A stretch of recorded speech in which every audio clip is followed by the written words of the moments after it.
Minutes of the Federal Open Market Committee. June 15 to 16, 2021. Released July 7, 2021. A joint meeting of the Federal Open Market Committee and the Board of Governors was held by video conference on Tuesday, June 15, 2021, at 9 a.m. and continued on Wednesday, June 16, 2021, at 9 a.m. Discussion of repurchase agreement arrangements. Participants resumed their discussion from the April 2021 FOMC meeting of considerations related to the establishment of a domestic standing repurchase agreement, repo, facility, SRF, and a standing foreign international monetary authorities, FIMA, repo facility. Building on discussion at previous meetings, the staff presented considerations for how these facilities might be designed. The design considerations were guided by participants' general desire to have these facilities play a backstop role in fostering effective implementation of monetary policy and supporting smooth functioning of markets. In April, participants highlighted the importance of designing these facilities in a way that would leave ample room for private market activity while minimizing the potential for stigma, promote equitable access to an appropriately broad set of counterparties, and be governed by the FOMC. With these principles and goals in mind, the staff presented potential terms for each facility. The staff presentation on the potential design of a domestic SRF included establishing the minimum bid rate at 25 basis points, the top of the target range for the federal funds rate. The staff briefing suggested counterparties for the facility would include primary dealers and would be extended over time to include banks that expressed interest in participation. The staff presentation noted that such a facility could be limited to only U.S. Treasury securities or could accept all securities currently accepted in open market operations, OMOs, which include Treasury securities, agency securities, and agency mortgage-backed securities, MBS. The briefing noted that, on the one hand, restricting eligible collateral for a domestic SRF to U.S. Treasury securities could mitigate concerns that an SRF could encourage counterparties to take on greater liquidity risk. On the other hand, accepting agency securities and agency MBS in an SRF would be consistent with the structure of current repo operations and could help address a greater range of potential repo market pressures from spilling over into the federal funds market. The proposed design for a standing FIMA repo facility was similar in structure to the existing temporary FIMA repo facility. Under the draft terms, the range of eligible counterparties for the FIMA repo facility would continue to include foreign official institutions, largely comprising central banks, subject to individual approval. The eligible collateral would continue to be limited to U.S. Treasury securities.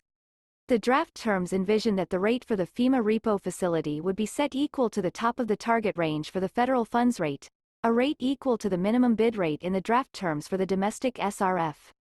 In their discussion of considerations related to the design of a domestic SRF, a substantial majority restated their view, conveyed at the April 2021 meeting, that the potential benefits of such a facility outweighed the potential costs. Participants broadly supported the terms presented by the staff for such a facility. Several participants noted the importance of setting the minimum bid rate high enough so that the facility was positioned as a backstop, while some pointed out the importance of not setting the rate so high that usage of the facility could be stigmatized or that the facility would not sufficiently contain pressures that could spill over into the federal funds market. Several participants noted that setting an SRF rate at the top of the target range for the federal funds rate would be consistent with addressing pressures that could spill over to the federal funds market. Others remarked that setting the SRF rate at the same level as the primary credit rate for borrowing at the discount window would promote equitable access to Federal Reserve liquidity across banks and counterparties for OMOs. Several participants commented that it may also be appropriate to adjust the SRF rate over time based on accumulated experience and economic or financial developments. Several participants suggested that, in order to ensure an SRF continues to be effective, it may be appropriate to study the costs and benefits of additional adjustments over time, such as moving to a cleared settlement structure. Most participants noted the benefits of allowing banks to be counterparties to a domestic SRF, including more directly addressing liquidity pressures for participants in the federal funds market and promoting equitable access to liquidity across domestic counterparties. Many participants judged that it would be appropriate to accept the same set of securities that is currently accepted for OMOs. Some participants indicated that accepting these securities in the domestic SRF's operations should increase the effectiveness of the facility in limiting upward pressures in repo markets that could spill over into the federal funds market. Some other participants noted that limiting acceptable securities for SRF operations to U.S. Treasury securities could have benefits, including consistency with the regulatory distinction between U.S. Treasury securities and other types of securities, potentially limiting the Federal Reserve's footprint in financial markets, and maintaining consistency with the structure of the proposed FEMA repo facility and the overnight reverse repo, on RRP, facility. Several participants cautioned that establishing a backstop SRF would not diminish the importance of providing a sufficiently ample supply of reserves on an ongoing basis or the need to improve the structural resiliency of the U.S. Treasury market. A couple of participants reiterated their concerns about converting current ongoing daily repo operations to a standing facility and suggested ways to calibrate the terms of the facility to mitigate these concerns, including setting a relatively high minimum bid rate or limiting securities eligible for SRF operations to only U.S. Treasury securities. In their discussion of considerations related to the design of a standing FEMA repo facility, a substantial majority supported the broad structure discussed in the staff presentation. Many participants generally saw benefits in keeping the rate at the same level as that in the potential domestic SRF in light of the similar nature of the transactions and high quality of the collateral. A number of participants remarked that the rate at the FEMA repo facility could be set at a higher level than at the domestic SRF or could be set at a level comparable to that in the Federal Reserve's dollar liquidity swap lines. A couple of participants commented on the potential reputational risks of establishing a standing FEMA repo facility, including those associated with providing liquidity on a standing basis to a wider set of central banks and finance ministries than through existing swap lines. These participants reiterated the importance of maintaining well-defined criteria for participation in the facility and suggested that the FOMC should receive regular reports on the operations and counterparties approved for a standing FEMA repo facility. Participants agreed that they would continue their discussion of design parameters for both a domestic SRF and a standing FEMA repo facility. The chair asked the staff to work on a specific proposal that reflected the views expressed by participants at this meeting. Developments in financial markets and open market operations. The manager turned first to a discussion of financial market developments over the intermeeting period. On net, U.S. financial conditions eased further, led by a decline in Treasury yields. Lower term premiums appeared to be a significant component of the declines, as reflected by lower implied volatility on longer-term interest rates. Equities rose slightly, the broad dollar weakened, and credit spreads were little changed at historically tight levels. Over the period, market participants focused on data showing lower employment growth and higher inflation readings than had been expected. The median 2021 core personal consumption expenditures (PCE) inflation forecast from the Open Market Desk survey of primary dealers jumped nearly 1 percentage point from the previous survey. However, median forecasts for 2022 and 2023 each rose less than 0.1%, suggesting expectations for inflationary pressures to subside. Inflation compensation as measured by 5-year break-even rates on Treasury inflation-protected securities peaked in mid-May at the highest level in more than a decade, but the increase was driven almost entirely by higher inflation compensation at short horizons. Indeed, 1-year forward inflation compensation at horizons beyond a year was relatively stable. Measures of expectations for Federal Reserve policy were little changed over the period. The median respondent to the desk surveys of primary dealers and market participants continued to expect the pace of Federal Reserve asset purchases to begin to decline in the first quarter of 2022, although most respondents also saw a reasonable chance that this decline could occur 1 quarter earlier or later. The median respondent expected purchases to end in the fourth quarter of 2022. The desk survey measures of the expected path of the target federal funds rate were also fairly steady, and the median respondent continued to expect the first target rate increase to occur in the third quarter of 2023. Nearly all desk survey respondents anticipated that the summary of economic projections would show the median committee participant projecting either no increase in the target range or 1/4 percentage point increase by the end of 2023. The manager noted that downward pressure on money market rates continued over the period. Banks continue to limit growth in their balance sheets by allowing wholesale liabilities to mature and encouraging customers to shift some non-operational deposits to money market funds. Moreover, the supply of Treasury bills, a primary investment for government money market mutual funds, fell further.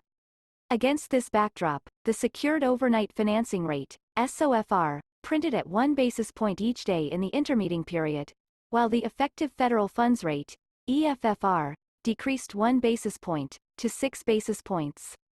Amid heightened demand and reduced supply for short-term investments, the ON-RRP continued to maintain a floor on overnight rates.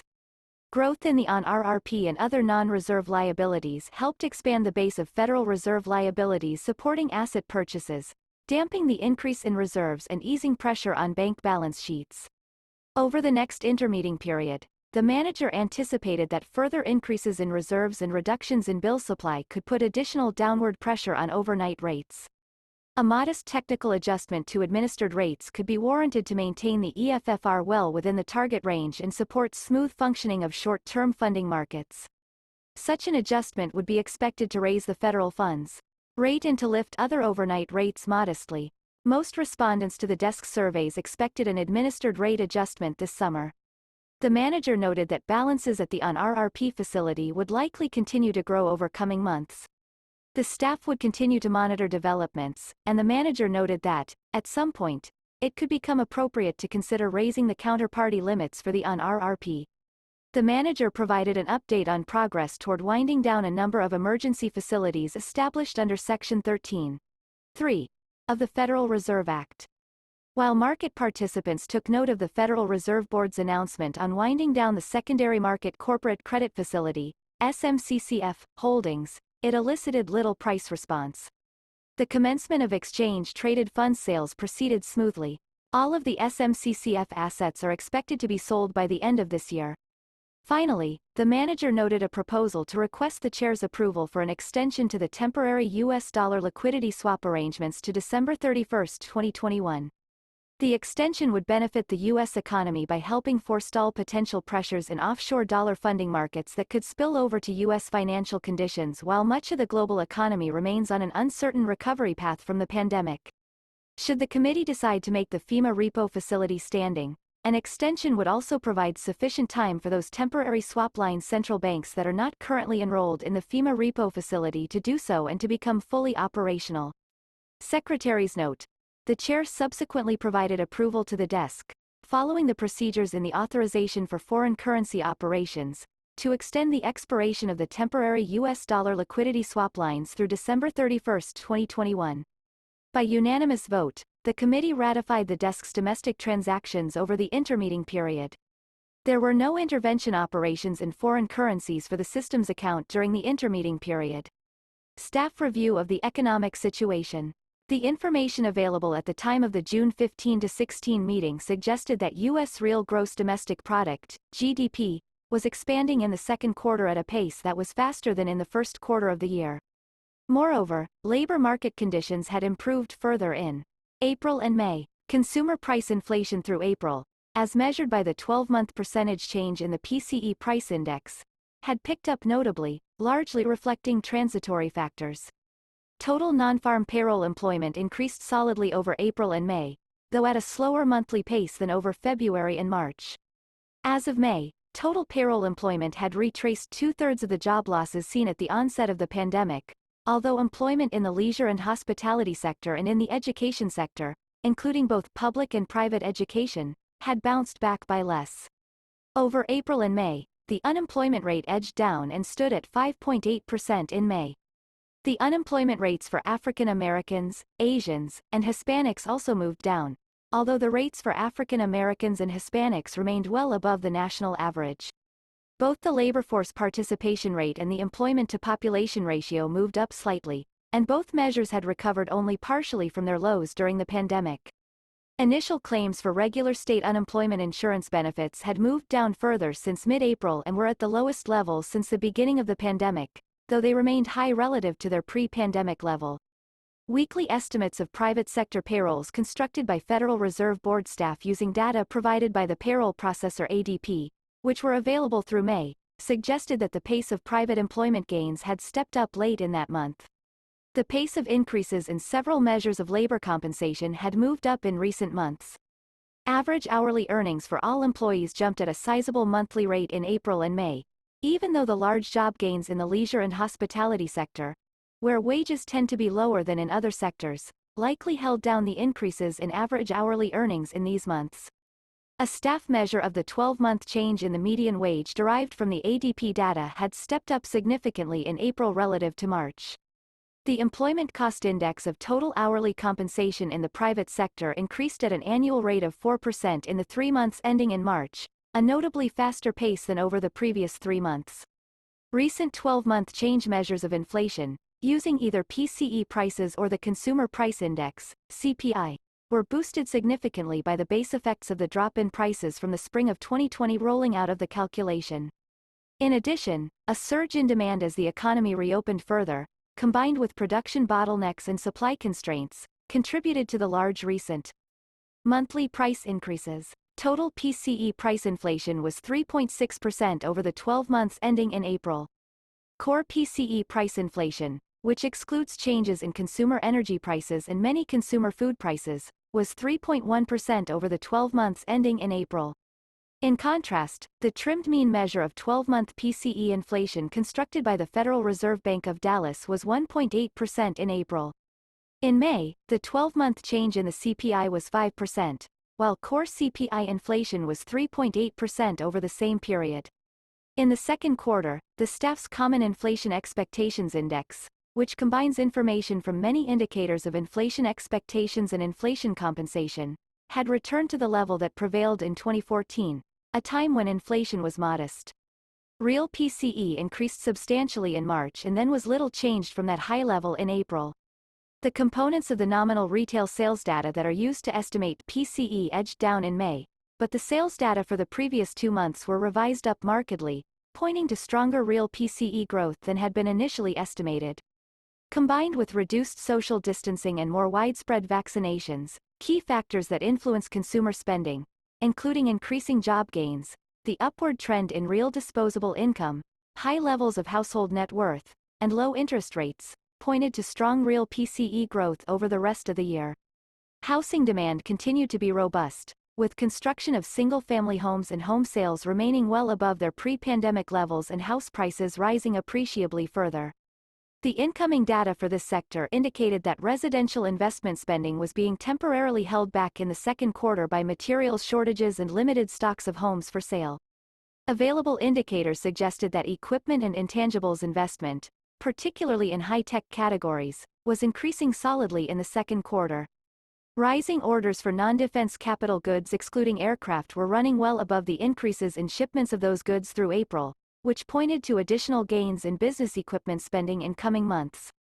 Moreover, business investment in the drilling and mining sector appeared to be increasing further, as crude oil and natural gas rigs in operation, an indicator of drilling investment, continued to rise through early June, with oil prices moving higher. However, nominal non-residential construction spending declined further in April, and investment in non-residential structures outside of the drilling and mining sector looked to remain weak in the current quarter, likely reflecting continued hesitation by businesses to commit to building projects with lengthy times to completion and uncertain future returns. Manufacturing output expanded solidly, on balance, over April and May. Output in the motor vehicle and parts sector rose, on net, although semiconductor shortages were still weighing on vehicle production. Factory output outside of the motor vehicle sector increased solidly, and production in the mining sector, which includes crude oil and natural gas extraction, also increased over April and May. Total real government purchases looked to be about flat, on balance, in the second quarter. Data through May indicated that real federal defense spending was rising only slightly, and non-defense spending was expected to drop following a first-quarter surge in pandemic-related expenditures. State and local government purchases looked to be increasing significantly, as the payrolls of these governments expanded solidly over April and May. Nominal state and local construction spending, however, edged down in April. With the strong economic recovery leading to an improved outlook for state and local tax revenues, and the additional federal support for these governments included in the American Rescue Plan, state and local purchases appeared likely to increase notably over the rest of the year. The nominal U.S. international trade deficit widened to a record size in March and then reversed that widening in April. Real goods exports in March surpassed their January 2020 levels for the first time and then continued to grow in April, with particular strength in exports of capital goods. Real goods imports surged to record high levels in March and then stepped back modestly in April. Bottlenecks in the global semiconductor industry, which had weighed on exports and imports of automotive products this year, continued to do so through April. Exports and imports of services remained depressed relative to pre-pandemic levels, as international travel increased only slightly from February. Recent data pointed to a pickup in foreign economic activity in the second quarter. Demand improved as social distancing restrictions were lifted in the United Kingdom and the Euro area following the rollout of vaccines. With the economic reopening underway, purchasing managers' indexes, PMIs, in both the manufacturing and services sectors were strong in Europe in April and May. In the emerging market economies, EMEs, manufacturing PMIs and exports were generally robust. However, many EMEs continued to struggle to contain the virus amid a slow pace of vaccinations, particularly in South America and parts of Asia. Consumer price inflation continued to rise in many foreign economies, primarily driven by rebounding energy prices and the fading effects of steep price declines seen early last year. Price increases were concentrated in relatively few items, suggesting that underlying inflationary pressures remained subdued amid considerable economic slack. Staff review of the financial situation. Overall financial conditions eased during the intermeeting period as market participants appeared to remain confident that the economic recovery was broadly on track, that inflation over the medium term would stay contained, and that monetary policy would remain accommodative. Domestic equity prices edged up, and corporate bond spreads narrowed a little. Yields on nominal Treasury securities declined modestly since the previous FOMC meeting. Measures of inflation compensation at shorter horizons moved down somewhat, on net, while measures of longer-term inflation compensation were little changed. A straight read of overnight index swap OIS quotes suggested that the expected path for the federal funds rate moved lower over the intermeeting period and that the expected policy rate would remain below 25 basis points until the first quarter of 2023. Short-term funding markets functioned smoothly amid record participation in the ON-RRP facility. Financing conditions for businesses and households remained accommodative, particularly for large firms and households with high credit ratings. The Treasury yield curve flattened a bit, on net, with 2-year yields about unchanged while 5, 10, and 30-year yields declined somewhat. Inflation compensation declined a bit at shorter horizons but held steady at longer horizons. Market expectations for the federal funds rate path over the medium term, as implied by OIS quotes unadjusted for term premiums, declined moderately. Broad stock price indexes increased slightly over the intermeeting period, with stocks in cyclically sensitive sectors generally outperforming. One-month option implied volatility on the S&P 500, the VIX, reached its lowest level since February 2020 and remained a bit below the middle of its historical distribution. Spreads of yields on corporate bonds over those on comparable maturity Treasury securities narrowed a little for all credit ratings. Meanwhile, yields on municipal bonds reached historical lows, with spreads roughly unchanged. For high credit-rated bonds and moderately narrower for lower credit-rated bonds. Short-term funding markets continued to function smoothly over the intermeeting period. Short-term and overnight rates remained near historical lows, with overnight rates dipping slightly. The EFFR was nearly constant throughout the period at 6 basis points, while the SOFR remained at 1 basis point. With rates low and net Treasury bill supply contracting, government money market funds, which at the same time were attracting notable inflows, had limited investment options at non-negative rates.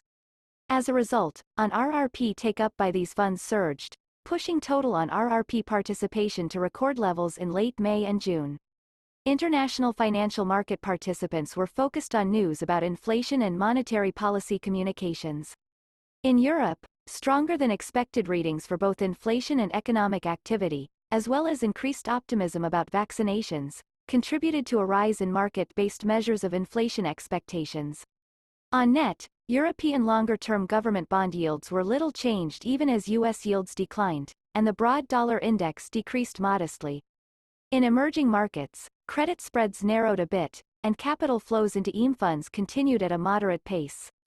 Equity indexes increased somewhat in both emerging and advanced foreign economies. Financing conditions for non-financial firms through capital markets remained highly accommodative, as reflected in historically low corporate bond and leveraged loan yields as well as high price-to-earnings ratios in the equity markets. Gross issuance of corporate bonds and leveraged loans was solid. Equity raised through traditional initial public offerings was robust in April but softened to more moderate levels in May and through mid-June, while the pace of seasoned equity offerings was modest over the intermeeting period. Meanwhile, equity issuance through special purpose acquisition companies slowed markedly. Commercial and industrial, C&I, loans outstanding at banks fell through mid-May, with forgiveness of Paycheck Protection Program, PPP, loans continuing to drive balances down and more than offsetting volumes of new loan originations. Tepid demand for loans appears to have been a factor in the decline in loans outstanding. For instance, despite healthy growth in C&I commitments at large banks over the first quarter, there was no corresponding change in the utilization rates of credit lines. The credit quality of large non-financial corporations remained largely stable over the intermeeting period. The volume of credit rating upgrades for non-financial bonds and leveraged loans outpaced downgrades somewhat in the April to early June period. There were no reported corporate defaults in April, and defaults were low in May. Delinquency rates on bank C&I loans also remained low in the first quarter. Market indicators of future default expectations were little changed and remained low relative to their historical range. In the municipal bond market, financing conditions remained accommodative over the intermeeting period. Issuance of municipal bonds was solid in recent months, and indicators of the credit quality of municipal debt showed some signs of improvement, with the volume of bond upgrades outpacing the volume of bond downgrades. Financing conditions for small businesses were little changed, with supply of small business loans remaining tight and demand still subdued outside of the PPP. While small business loan originations rose in April, surpassing pre-pandemic levels, loans made under the PPP likely accounted for a significant portion of that growth. Loan performance and other indicators of the financial health of small businesses improved in recent months. However, in certain sectors, such as accommodation and food services, small businesses remained stressed. For commercial real estate, CRE, financed through capital markets, financing conditions remained mostly accommodative over the intermeeting period. Issuance of commercial mortgage-backed securities, CMBS, was solid in recent months except in the retail and hotel sectors. Spreads of agency CMBS narrowed to below pre-pandemic levels. Meanwhile, spreads on non-agency AAA CMBS were little changed at accommodative levels, while non-agency BBB spreads remained elevated. CRE loan growth at banks continued to be weak through mid-May, likely reflecting weak demand as well as tight underwriting standards. In the residential mortgage market, financing conditions were little changed over the intermeeting period and remained accommodative for stronger borrowers who met standard conforming loan criteria. Credit continued to appear tight for borrowers with lower credit scores. Mortgage rates for most borrowers were little changed, on net, and remained near historical lows. Home purchase and refinance mortgage activity continued at a strong pace through early June. The share of mortgages in forbearance declined in May. Financing conditions for consumer credit remained generally accommodative. Consumer loans grew at a robust pace in April, driven by rapid growth in auto loan balances. Credit card balances on banks' books rose in May, reversing an April decline. For subprime borrowers, conditions in the credit card market appeared to have eased somewhat further from the tight conditions seen after the onset of the pandemic. Conditions in the asset-backed securities market continued to be supportive of lending during the intermeeting period. Staff Economic Outlook. The U.S. economic projection prepared by the staff for the June FOMC meeting was stronger than the April forecast. Real GDP growth was projected to increase substantially this year, with a correspondingly rapid decline in the unemployment rate. Further reductions in social distancing and favorable financial conditions were expected to support output growth, even though the effects of fiscal stimulus on economic growth were starting to unwind. With the boost to growth from continued reductions in social distancing assumed to fade after 2021 and the further unwinding of fiscal stimulus, GDP growth was expected to step down in 2022 and 2023. Nevertheless, with monetary policy assumed to remain highly accommodative, the staff continued to anticipate that real GDP growth would outpace that of potential over most of this period, leading to a decline in the unemployment rate to historically low levels. The staff's near-term outlook for inflation was revised up markedly, but the staff continued to expect the rise in inflation this year to be transitory. The 12-month change in total and core PCE prices had moved well above 2% in April, and incoming CPI data suggested that PCE price inflation would remain high in May.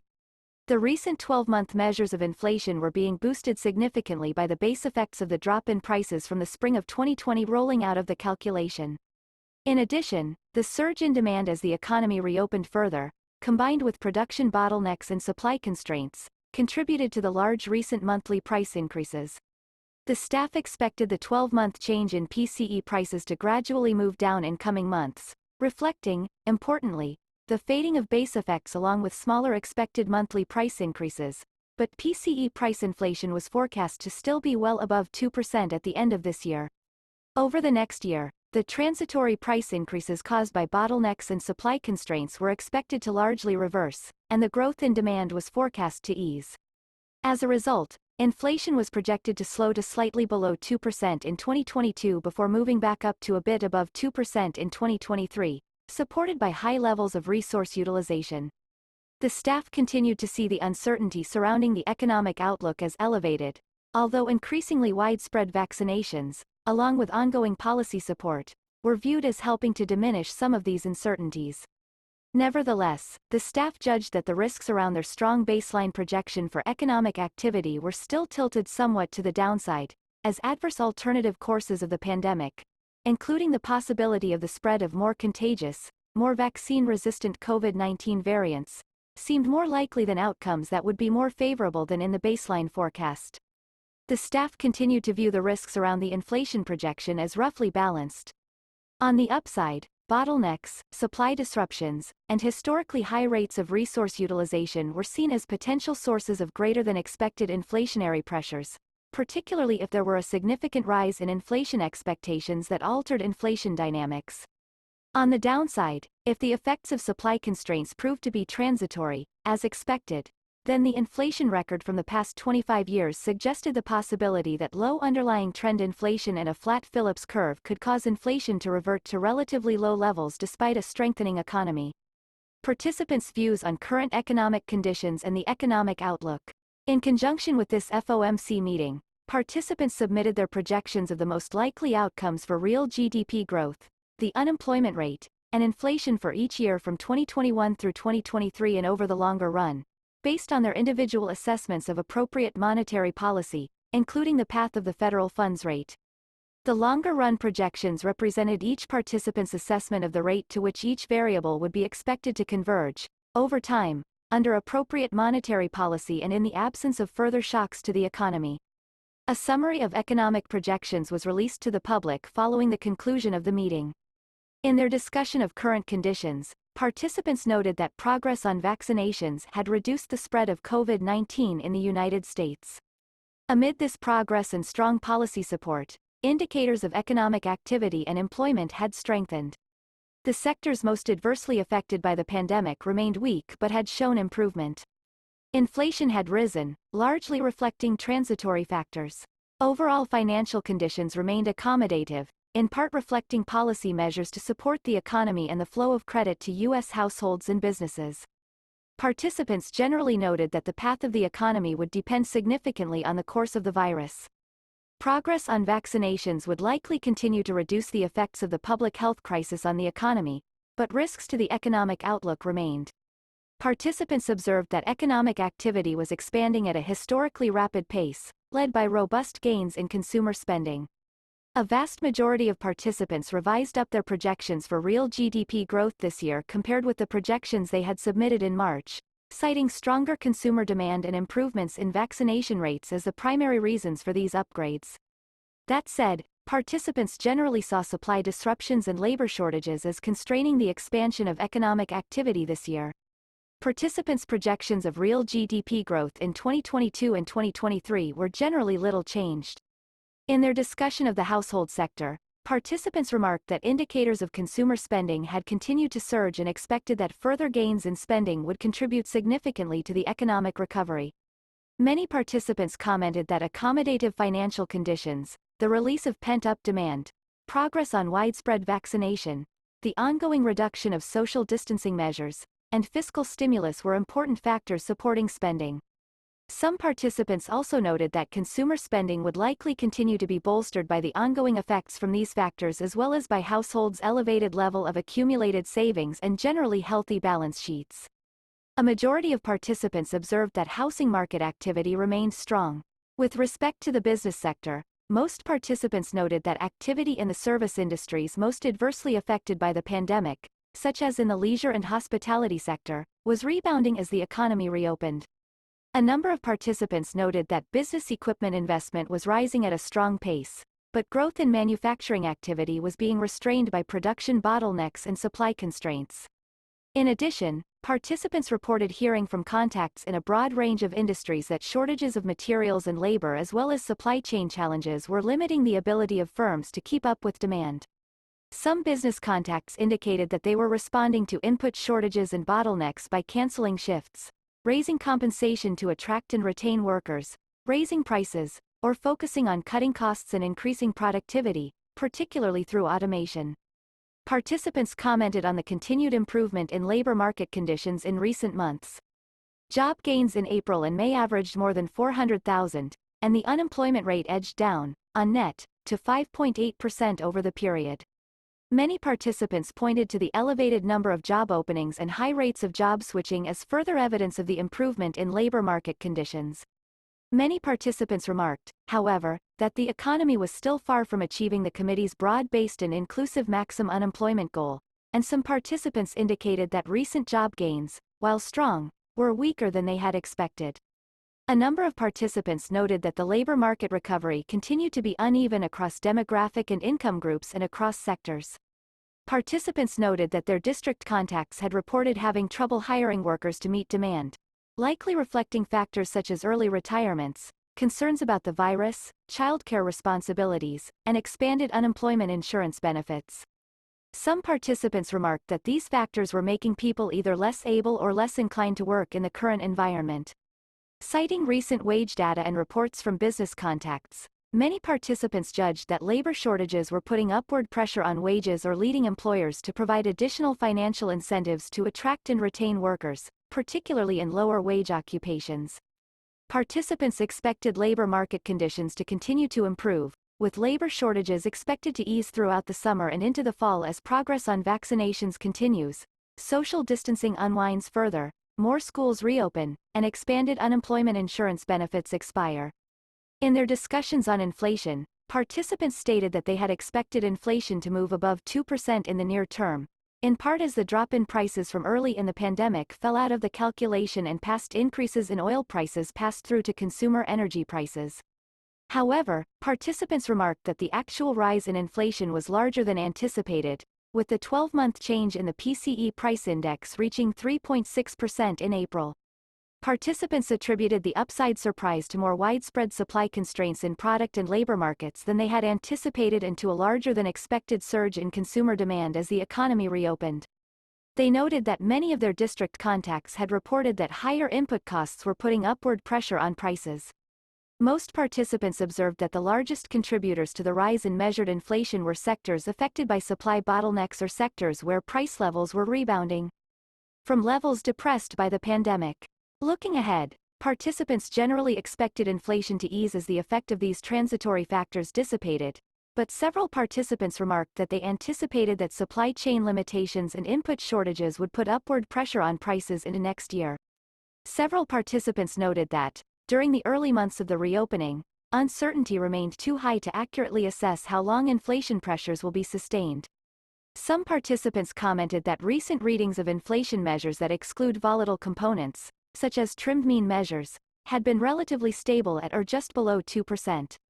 In their comments on longer-term inflation expectations, a number of participants noted that, despite increases earlier this year, measures of longer-term inflation expectations had remained in ranges that were broadly consistent with the committee's longer-run inflation goal.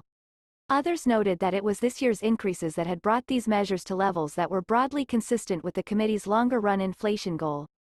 Participants noted that overall financial conditions remained highly accommodative, in part reflecting the stance of monetary policy, which continued to deliver appropriate support to the economy.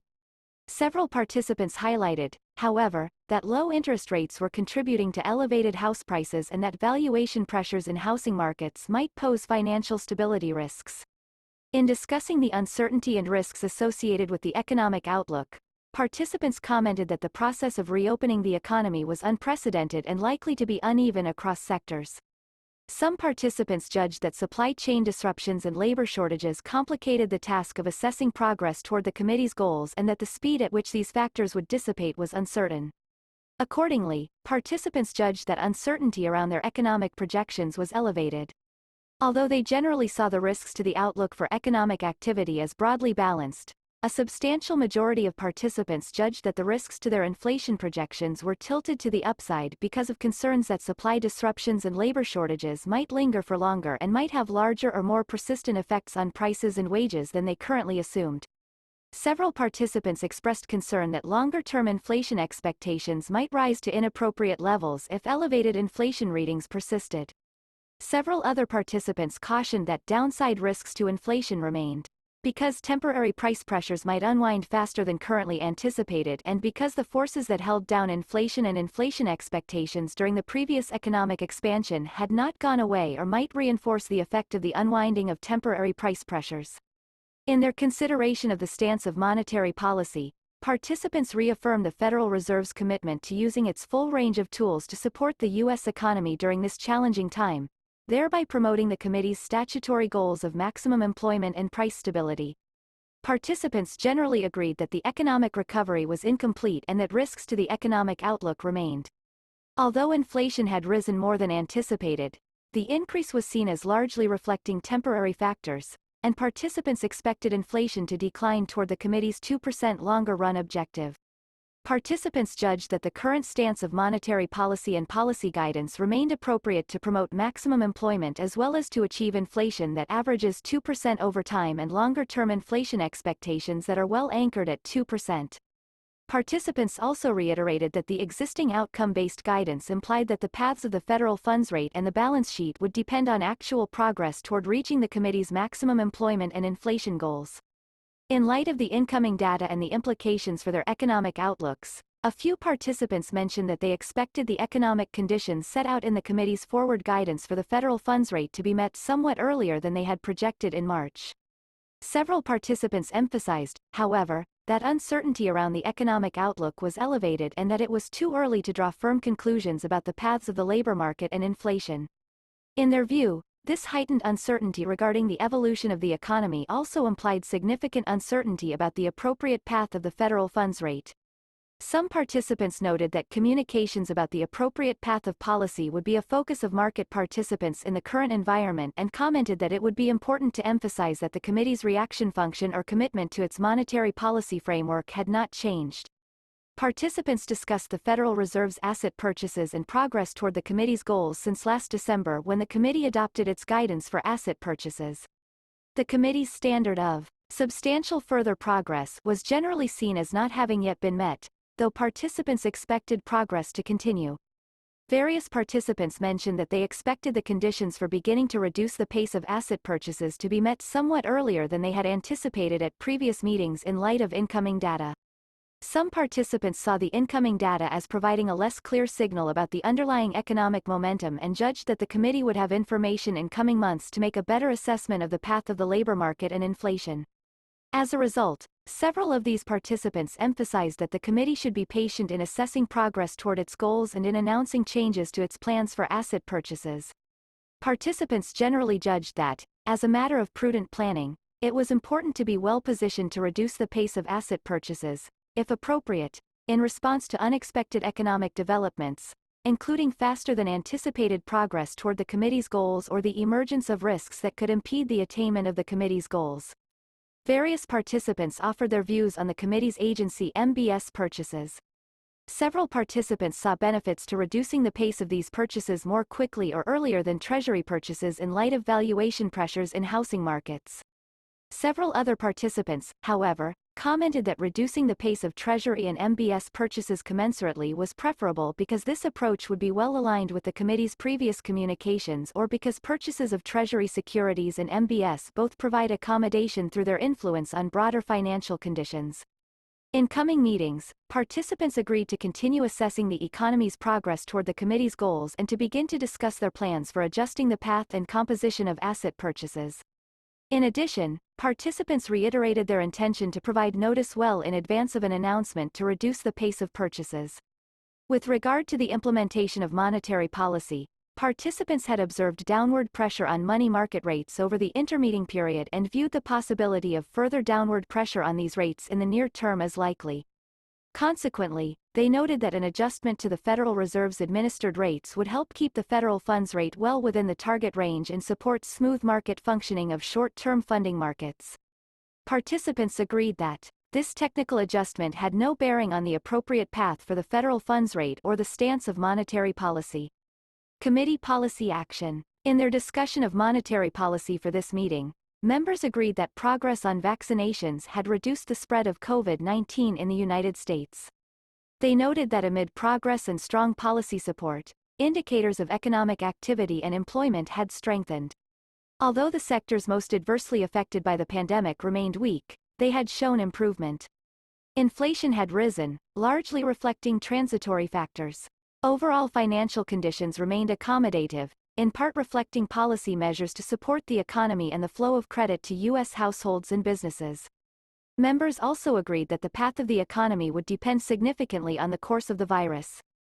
Progress on vaccinations would likely continue to reduce the effects of the public health crisis on the economy, but risks to the economic outlook remained. Members agreed that the Federal Reserve was committed to using its full range of tools to support the U.S. economy in this challenging time, thereby promoting its maximum employment and price stability goals.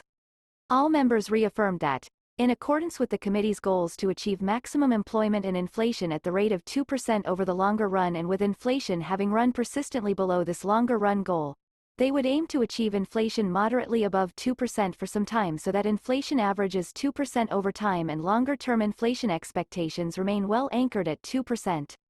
Members expected to maintain an accommodative stance of monetary policy until those outcomes were achieved. All members agreed to keep the target range for the federal funds rate at 0 to 0.25%, and they expected that it would be appropriate to maintain this target range until labor market conditions had reached levels consistent with the committee's assessments of maximum employment and inflation had risen to 2% and was on track to moderately exceed 2% for some time.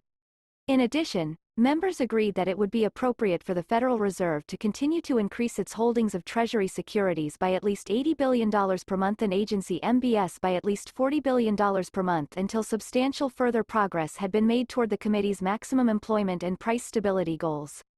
They judged that these asset purchases would help foster smooth market functioning and accommodative financial conditions, thereby supporting the flow of credit to households and businesses. Members agreed that, in assessing the appropriate stance of monetary policy, they would continue to monitor the implications of incoming information for the economic outlook and that they would be prepared to adjust the stance of monetary policy as appropriate in the event that risks emerged that could impede the attainment of the committee's goals. Members also concurred that, in assessing the appropriate stance of monetary policy, they would take into account a wide range of information, including readings on public health, labor market conditions, inflation pressures and inflation expectations, and financial and international developments. Members judged that the economic outlook had continued to improve and that the most negative effects of the pandemic on the economy most likely had occurred. As a result, they agreed to remove references in the FOMC statement that noted that the virus was causing tremendous human and economic hardship, and that the ongoing public health crisis continues to weigh on the economy. Instead, they agreed to say that progress on vaccinations had reduced the spread of COVID-19 and would likely continue to reduce the negative economic effects of the public health crisis. At the conclusion of the discussion, the committee voted to authorize and direct the Federal Reserve Bank of New York, until instructed otherwise, to execute transactions in the SOMA in accordance with the following domestic policy directive, for release at 2 p.m. Effective June 17, 2021. The Federal Open Market Committee directs the desk to undertake open market operations as necessary to maintain the federal funds rate in a target range of 0 to 0.25%. Increase the system open market account holdings of Treasury securities by $80 billion per month and of agency mortgage-backed securities, MBS, by $40 billion per month. Increase holdings of Treasury securities and Agency MBS by additional amounts and purchase Agency Commercial Mortgage-Backed Securities, CMBS, as needed to sustain smooth functioning of markets for these securities. Conduct repurchase agreement operations to support effective policy implementation and the smooth functioning of short-term U.S. dollar funding markets. Conduct overnight reverse repurchase agreement operations at an offering rate of 0.05% and with a per-counterparty limit of $80 billion per day. The per-counterparty limit can be temporarily increased at the discretion of the chair. Roll over at auction all principal payments from the Federal Reserve's holdings of Treasury securities and reinvest all principal payments from the Federal Reserve's holdings of agency debt and Agency MBS in Agency MBS. Allow modest deviations from stated amounts for purchases and reinvestments, if needed for operational reasons. Engage in dollar roll and coupon swap transactions as necessary to facilitate settlement of the Federal Reserve's Agency MBS transactions. The vote also encompassed approval of the statement below for release at 2 p.m. The Federal Reserve is committed to using its full range of tools to support the U.S. economy in this challenging time, thereby promoting its maximum employment and price stability goals. Progress on vaccinations has reduced the spread of COVID-19 in the United States. Amid this progress and strong policy support, indicators of economic activity and employment have strengthened. The sectors most adversely affected by the pandemic remain weak but have shown improvement. Inflation has risen, largely reflecting transitory factors. Overall financial conditions remain accommodative, in part reflecting policy measures to support the economy and the flow of credit to U.S. households and businesses. The path of the economy will depend significantly on the course of the virus. Progress on vaccinations will likely continue to reduce the effects of the public health crisis on the economy, but risks to the economic outlook remain. The committee seeks to achieve maximum employment and inflation at the rate of 2% over the longer run. With inflation having run persistently below this longer run goal, the committee will aim to achieve inflation moderately above 2% for some time so that inflation averages 2% over time and longer-term inflation expectations remain well anchored at 2%. The committee expects to maintain an accommodative stance of monetary policy until these outcomes are achieved. The committee decided to keep the target range for the federal funds rate at 0 to 0.25% and expects it will be appropriate to maintain this target range until labor market conditions have reached levels consistent with the committee's assessments of maximum employment and inflation has risen to 2% and is on track to moderately exceed 2% for some time. In addition, the Federal Reserve will continue to increase its holdings of Treasury securities by at least $80 billion per month and of agency mortgage-backed securities by at least $40 billion per month until substantial further progress has been made toward the committee's maximum employment and price stability goals. These asset purchases help foster smooth market functioning and accommodative financial conditions, thereby supporting the flow of credit to households and businesses. In assessing the appropriate stance of monetary policy, the committee will continue to monitor the implications of incoming information for the economic outlook. The committee would be prepared to adjust the stance of monetary policy as appropriate if risks emerge that could impede the attainment of the committee's goals. The committee's assessments will take into account a wide range of information, including readings on public health, labor market conditions, inflation pressures and inflation expectations, and financial and international developments. Voting for this action: Jerome H. Powell, John C. Williams, Thomas I. Barkin, Raphael W. Bostic, Michelle W. Bowman, Lael Brainerd, Richard H. Clarita, Mary C. Daly, Charles L. Evans, Randall K. Quarles, and Christopher J. Waller. Voting against this action: none. Consistent with the committee's decision to leave the target range for the federal funds rate unchanged, the Board of Governors voted unanimously to raise the interest rates on required and excess reserve balances to 0.15%.